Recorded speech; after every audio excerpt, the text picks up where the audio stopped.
بسم الله الرحمن الرحيم. الرحمن علم القرآن، خلق الإنسان علمه البيان. الشمس والقمر بحسبان، والنجم والشجر يسجدان. والسماء رفعها ووضع الميزان، ألا تطغوا في الميزان. وأقيموا الوزن بالقسط ولا تخسروا الميزان. والأرض وضعها للأنام، فيها فاكهة والنخل ذات الأكمام، والحب ذو العصف والريحان. فبأي آلاء ربكما تكذبان؟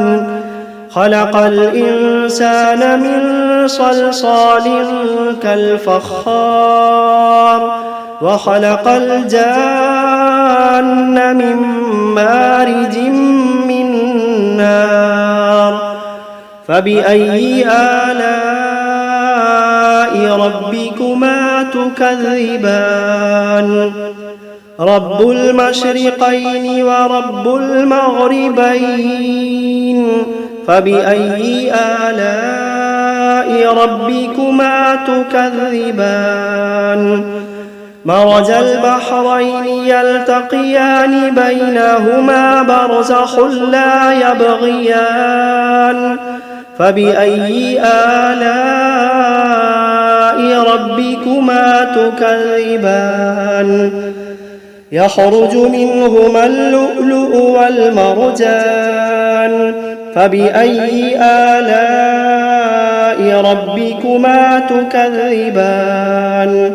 وله الجوار المنشآت في البحر كالأعلام. فبأي آلاء ربكما تكذبان؟ كل من عليها فان، ويبقى وجه ربك ذو الجلال والإكرام. فبأي آلاء ربكما تكذبان؟ يسأله من في السماوات والأرض كل يوم هو في شأن. فبأي آلاء ربكما تكذبان؟ سنفرغ لكم أيها الثقلان. فبأي آلاء ربكما تكذبان؟ يا معشر الجن والإنس إن استطعتم أن تنفذوا من أقطار السماوات والأرض فانفذوا، لا تنفذون إلا بسلطان. فبأي آلاء ربكما تكذبان؟ يرسل عليكما شواظ من نار ونحاس فلا تنتصران. فبأي آلاء ربكما تكذبان؟ فإذا انشقت السماء فكانت وردة كالدهان. فبأي آلاء ربكما تكذبان؟ فيومئذ لا يسأل عن ذنبه إنس ولا جان. فبأي آلاء ربكما تكذبان؟ يعرف المجرمون بسيماهم فيؤخذ بالنواصي والأقدام.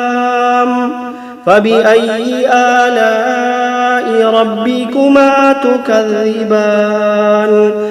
هذه جهنم التي يكذب بها المجرمون يطوفون بينها وبين حميم آن فبأي آلاء ربكما تكذبان ولمن خاف مقام ربه جنتان فبأي آلاء ربكما تكذبان ذواتا أفنان فبأي آلاء ربكما تكذبان فيهما عينان تجريان فبأي آلاء ربكما تكذبان فيهما من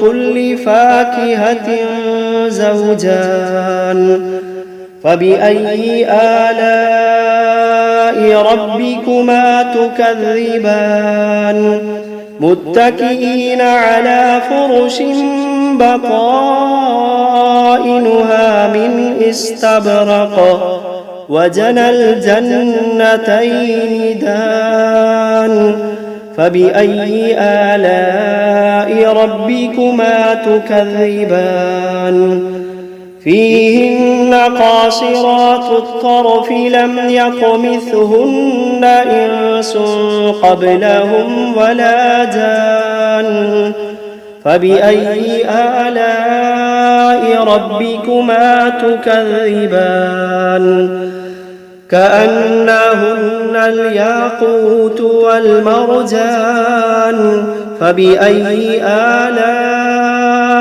ربكما تكذبان هل جزاء الإحسان إلا الإحسان فبأي آلاء ربكما تكذبان ومن دونهما جنتان فبأي آلاء ربكما تكذبان مدهامتان فبأي آلاء ربكما تكذبان فيهما عينان نضاختان فبأي آلاء ربكما تكذبان فيهما فاكهة ونخل ورمان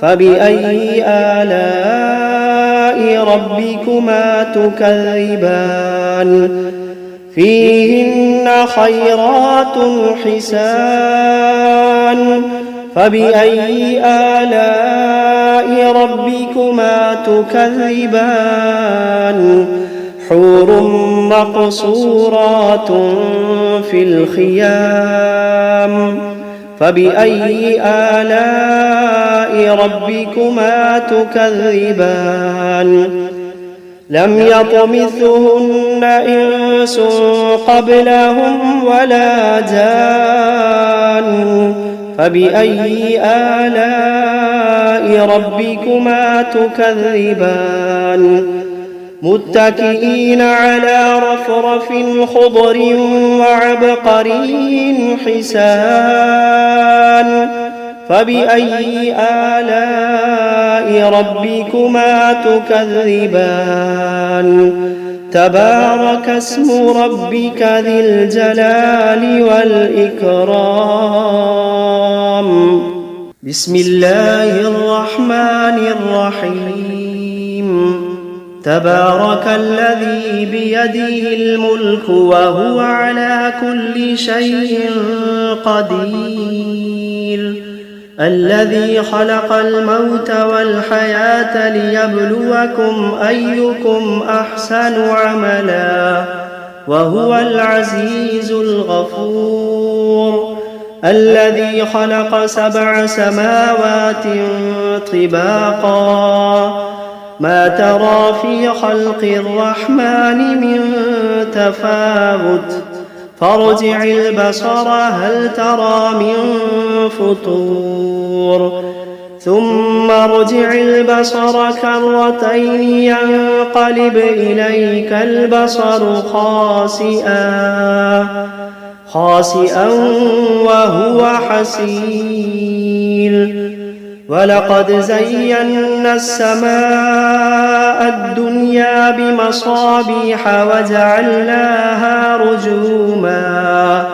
وجعلناها رجوما للشياطين وأعتدنا لهم عذاب السعير وللذين كفروا بربهم عذاب جهنم وبئس المصير إذا ألقوا فيها سمعوا لها شهيقا وهي تفور تكاد تميز من الغيظ كلما ألقي فيها فوج سألهم خزنتها ألم يأتكم نذير قالوا بلى قد جاءنا نذير فكذبنا وقلنا ما نزل الله من شيء إن أنتم إلا في ضلال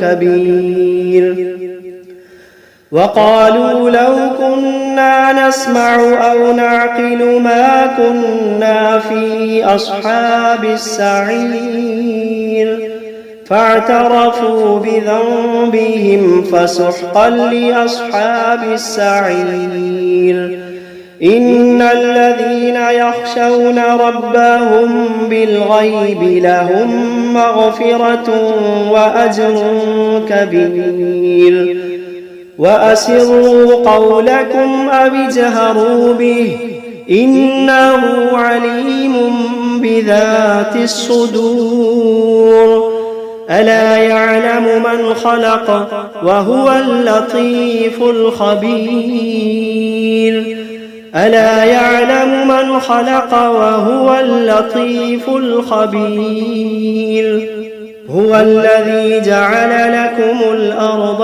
ذلولا فامشوا في مناكبها وكلوا من رزقه وإليه النشور أأمنتم من في السماء أن يخسف بكم الأرض فإذا هي تمور أم أمنتم من في السماء أن يرسل عليكم حاصبا فستعلمون كيف نذير ولقد كذب الذين من قبلهم فكيف كان نكير أولم يروا إلى الطير فوقهم صافات ويقبضن ما يمسكوهن إلا الرحمن إنه بكل شيء بصير أمن هذا الذي هو جند لكم ينصركم من دون الرحمن إن الكافرون إلا في غرور أمن هذا الذي يرزقكم إن أمسك رزقه بل لجوا في عتب ونفور أفمن يمشي مكبا على وجهه أهدى أمن يمشي سويا على صراط مستقيم قل هو الذي أنشأكم وجعل لكم السمع والأبصار والأفئدة قليلا ما تشكرون قل هو الذي ذرأكم في الأرض وإليه تحشرون ويقولون متى هذا الوعد إن كنتم صادقين قل إنما العلم عند الله قل إنما العلم عند الله وإنما أنا نذير مبين فلما رأوه زلفة سيئت وجوه الذين كفروا وقيل هذا الذي كنتم به تدعون قل أرأيتم إن أهلكني الله ومن معي أو رحمنا فمن يجير الكافرين من عذاب أليم قل هو الرحمن آمنا به وعليه توكلنا فستعلمون من هو في ضلال مبين قل أرأيتم إن أصبح ماؤكم غورا فمن يأتيكم بماء معين بسم الله الرحمن الرحيم قل أوحي إلي أنه استمع نفر من الجن فقالوا إنا سمعنا قرآنا عجبا يهدي إلى الرشد فآمنا به ولن نشرك بربنا أحدا وأنه تعالى جد ربنا ما اتخذ صاحبة ولا ولدا وأنه كان يقول سفيهنا على الله شططا وأنا ظننا أن لن تقول الإنس والجن على الله كذبا وأنه كان رجال